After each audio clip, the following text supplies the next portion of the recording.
میں راضی ہو گئے. پھر امی کہنے لگی ابا سے تو بات کر. میں نے کہا یار شیر کے گلے میں گھنٹی کون باندھے.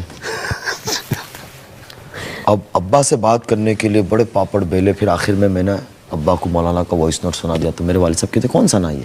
میں نے کہا وہ ثنا خان. تو میرے والد صاحب ایسے دیکھ رہے. میں نے کہا اللہ ہی خیر ہو. ان کی زبان سے نکل گیا کہ بیٹا وہ ہمارے گھر میں میچ ہو پائے گی, ہم لوگ سیدھے سادے لوگ ہیں. میں نے کہا والد صاحب کو میں والد صاحب کا ذہن بنا رہا ہوں. میں نے کہا ابا شادی ایک جگاڑی ہے, ایک رزق کا نام ہے کہ لڑکے کی لڑکی کے ساتھ بنتی ہے, لڑکی کی لڑکے کے ساتھ بنتی ہے. نہیں پتہ نا, محبت سے لے کے چلنا پڑتا ہے, چل جاتا ہے, اللہ مالک ہے. میں نے کہا اچھی نیت کے ساتھ چلیں گے. خیر یہ راضی ہو گئے. پھر وہ توبہ کا لیٹر پہ ہم نے کام کیا. انہوں نے ماشاءاللہ ہمارے حضرت مفتی صاحب نے اس پہ ہمارا تعاون کیا. 9 اکتوبر کی رات میں یہ گجرات آ گئی. میری ہمسرہ صورت میں رہتی ہے, ان کے گھر آ گئی, بہن کے گھر اپنی والدہ کے ساتھ. 9 اکتوبر کی رات ڈالا, انہوں نے فون بند کر دیا. 10 اکتوبر کو تو پوری دنیا میں ہنگامہ مچ گیا کہ انہوں نے انڈسٹری چھوڑ دی اس طریقے سے. اب شادی کی باری آئی کہ شادی تو ہم یہ چاہ رہے تھے کہ حرمین میں کریں جا کے نکاح, لیکن اتفاقاً کرونا تھا, لاک ڈاؤن تھا, کھلنے کے کوئی آثار نظر نہیں آ رہے تھے. پھر مشورہ یہی ہوا کہ زمان احمد لاٹ صاحب وغیرہ بزرگوں سے کہ بھائی اپنی جامع مسجد کے اندر جمعہ کے بعد نکاح کر لیں. انہوں نے اپنے سارے خاندان دوست, اس پہ ایک حضرت ایک بڑی ہنسنے والی بات سناؤں میں آپ کو. ان کے والد صاحب دبئی رہتے تھے, اب یہاں آ گئے. پہلے یہ اپنی والدہ کے ساتھ ہوتی تھی. تو ان کے والد صاحب آئے نا شادی سے 1 ہفتے پہلے, 20 نومبر 2020 کو میرا نکاح ہوا. تو میں بمبئی گیا تھا لینے, ایئرپورٹ سے میں نے لے کے گھر چھوڑا ان کے, میں چلا آیا 1.5-2 گھنٹے میں واپس ہو گیا. انہوں نے اپنے والد صاحب سے کہا کہ یہ آپ کا داماد ہے, آپ کو کسی کو بتانا نہیں, کون ہے کیا ہے کچھ نہیں بتانا ہے. انہوں نے اپنے کسی دوست کو یعنی سگندھ بھی نہیں آنے دی, حضرت خوشبو بھی نہیں آنے دی. اور اب نکاح ہو چکا تھا؟ نہیں, نکاح نہیں ہوا تھا, اچھا نہیں ہونے والا تیاریاں چل رہی تھی. اور ان کے رشتہ داروں کو انہوں نے کہا کہ بنگلور میں نکاح ہے, لڑکا بنگلور کا ہے. انہوں نے سب کا رخ اس طرف موڑ دیا. جب انہوں نے سب کو ٹکٹیں بھیجی گجرات آنے کی, اس رات پتہ چلا کہ گجرات میں ہے سورت کے پاس. اور پھر وہاں لڑکے گاڑیاں لے کے لینے گئے تھے.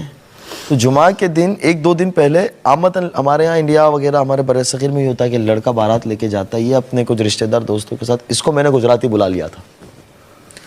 2 دن پہلے جب میں ان کو لینے گیا تو میں دوسری گاڑیوں میں تھا, اور یہ اپنی گاڑی میں ماشاءاللہ ڈرائیونگ خود اچھی کر لیتی ہے, تو کہ میں اپنے والدین کو لے کے میں اپنی گاڑی سے چلوں گی. میں نے کہا ٹھیک ہے, آگے پیچھے گاڑیاں تھیں. اب یہ میرے سے جب بات کر رہی تھی نا کہیں رکے, تو یہ اس طرح سے بات کر رہی تھی. تو ان کے والد صاحب ان کو پوچھتے ہیں, میں ایک جگہ چائے کے لیے رکا نوساری بلساڑ کے پاس. ان کے والد صاحب کہتے ہیں یہ لڑکا کون ہے, بہت زیادہ تمہارے سے کلوز ہو رہا ہے. انہوں نے اپنے والد صاحب کو ایسا ڈرا دیا تھا کہ والد صاحب ان کا میرا نقشہ بھی بھول گئے, چہرہ بھی. تو یہ کہتے ہیں کہ ابا یہی وہی تو لڑکا ہے. یہ آ گئی. خیر دوسرے دن نکاح ہوا, اور پھر ساری دنیا میں جس طریقے سے ہنگامہ.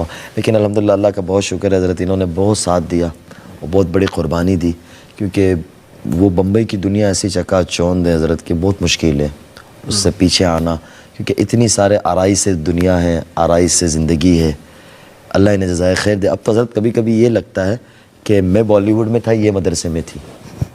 اعمال میں ماشاءاللہ یہ بہت آگے ہیں, مطالعہ ہر چیز کے اندر. دعا فرمائیے گا. اب آپ آگے, میں نے تو یہ داستان سنا دی. میں نے ان کو درمیان میں کہا تھا کہ آپ کچھ کہنا چاہیں تو کہہ سکتے ہیں, یہ میری بہت بڑی غلطی تھی.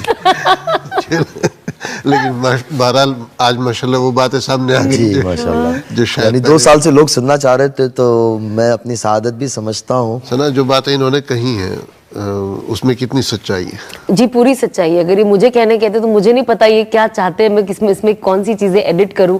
تو جب یہ کہہ دی تو مجھے پتا اچھا یہ کہنا ہے, ورنہ اس میں بہت ساری باتیں اگر میں کہتی تو ایڈٹ ہو جاتی. شادی کے بعد حضرت ہوا ایک یہاں لائیو ہے سارا. ہاں اس کے لیے ایک چیز حضرت میں سناتا ہوا چلوں. میری شادی ہوئی نا, اس کے بعد انڈسٹری والے کافی دوست احباب مجھے کہنے لگے, بڑے ایکٹرز, کہ یار یہ مفتی. گوگل کے اوپر 2 دن سب سے زیادہ ہائی لائٹ میں رہا تھا مفتی لفظ, کہ یہ ہے کون. اور لوگوں نے کافی بنا کے بھیجے تھے, کچھ موویز کے فوٹو کے نکال لیے تھے, وہ بیگ لے کے دوڑے اور لکھ رہے کہ ہم بھی مدرسے میں ایڈمیشن لینے چلے. بہت میمز بنے تھے ہمارے اوپر ایکچولی. تو ایک بہت بڑے ہمارے آرٹسٹ کہنے لگے مجھے کہ مدرسے کی ایڈمیشن آفس کے اوپر ایک فوٹو لگانی چاہیے, آپ کی فوٹو, کہ مفتی بن جاؤ تو ایسی لڑکی مل جائے گی. تو وہ شروعات کے اندر بہت ہوا. وہ بزرگ کو ان کے خادم ایک بہت قریبی وہ کہنے لگے, بولے جب ہوا نا میں گیا کمرے میں کہ حضرت 20 سال سے خدمت کر رہا ہوں, لے گیا وہ, بولے ہمارا کیا قصور تھا.